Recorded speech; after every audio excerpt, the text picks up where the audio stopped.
Good evening, everybody. This one's brought to you from Tempe.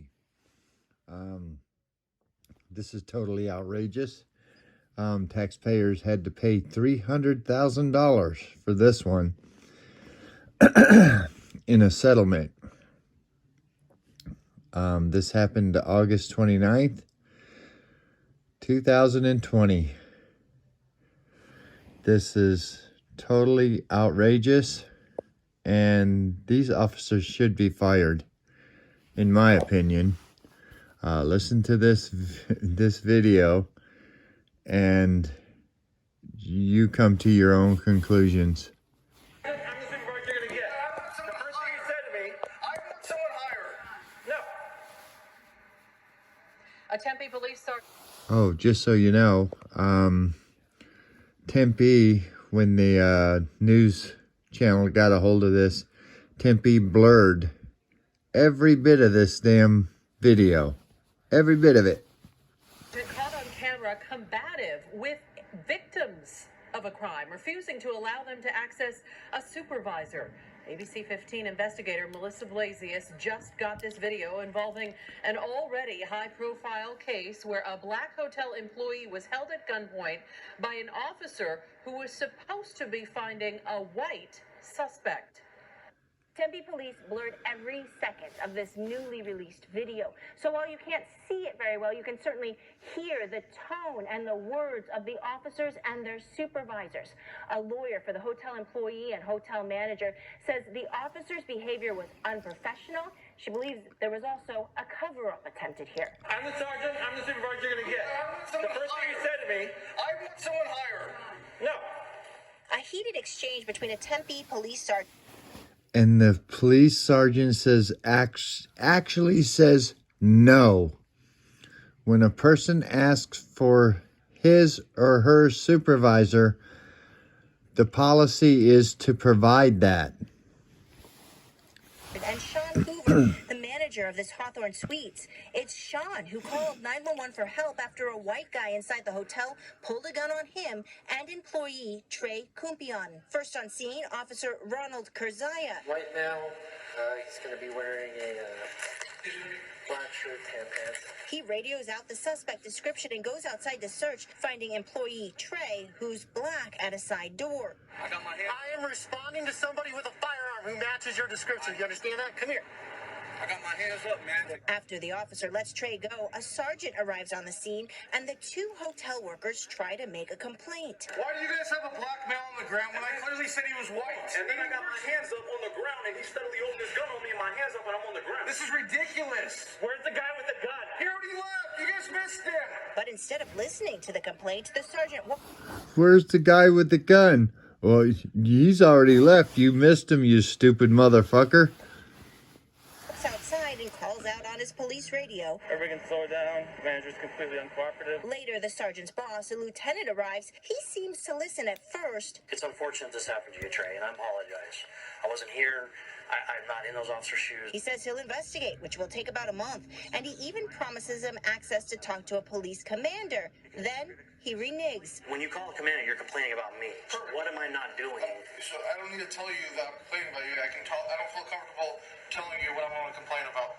I would like to speak to the commander. You told me you were going to call one that was off duty, and now you're retracting your statement. I am, because I don't understand why it is you need to speak with the commander. What information have I not provided you? Earlier this week, Trey filed a $2.5 million legal claim against Tempe, saying Officer Kurzaya was acting with racial bias when Trey was held at gunpoint. After reviewing the new video obtained by ABC 15, a member of Trey's legal team says it's further evidence of the cultural problems at Tempe PD, adding every officer on film was combative, unprofessional, and most concerning is the fact that they attempted to prevent Trey and Sean from holding officers accountable by refusing to provide information and attempting to restrict who they could communicate with. That is a cover-up, and this is why our office supports calls to defund the department, because police violence and misconduct isn't limited to the actions of a few. It's inherent in leadership as well. A Tempe police spokeswoman tells us that the lieutenant in this case, Lieutenant Swig, did notify his on-call commander, who addressed the issues the next morning, as well as notify... They recently settled this case for $300,000. The Professional Standards Bureau. The police also say that all of the officers and supervisors involved in this investigation are part of the police's internal administrative investigation now. I'm investigator Melissa Blasius, ABC 15, Arizona. The city of Tempe just approved a $300,000 settlement for a hotel worker after a police officer pulled a gun on him. The man didn't even fit the description of the suspect they were there looking for, and now Tempe's chief is taking the officer off patrol for a year. Carissa Planup live tonight where it all happened to explain. Carissa? Jared and He didn't lose his job. He just took him off patrol for a year. Tempe's interim police chief tells me that he intends to send this case to the Maricopa County Attorney's Office to see if the officer committed a crime when he confronted an innocent hotel worker here at gunpoint. He's gonna be coming down the staircase. I'm gonna set out that door right there. August 29th, Officer Ronald Kurzaya responds to a 911 call from the Hawthorne Suites of an armed white man on the property. Kurzaya encounters hotel employee Trebanye Kumpian, a black man. The officer points his gun. Listen to me. Listen. Okay? I am responding to somebody with a firearm who matches your description. Do you understand that? Come here. It was embarrassing and just unacceptable. Interim Tempe Police Chief Jeff Glover has announced the officer is suspended for 2 weeks without pay, and he'll be on desk duty for a year for violations including conduct unbecoming. He had already committed violations before he even got to the point where he was pointing the gun. Part of the reason for not terminating the employee is because of the failures that had occurred within leadership. Glover is also suspending the officer's supervisor for 40 hours. That there are some red 40 flags with this hours. employee and the behavior that he had been exhibiting, and there was no action that was taken. This officer should have been terminated from his job. However, I do also understand internal processes. Roy Tatum, president of the East Valley NAACP, is relieved to know this incident will be a stain on the officer's record. He hopes for additional review by the county attorney's office. If you or I pointed a gun or pointed a weapon at someone, then charges would be filed. He's going to have to jump through the hoops that city has placed in front of him. Police practices expert Jeff Hines calls this disciplinary decision severe, and he says it sends a strong message that the department is changing the... Called it severe. Severe my ass. Every freaking cop out there, all they do the job for is to pull that fucking gun out of their holster.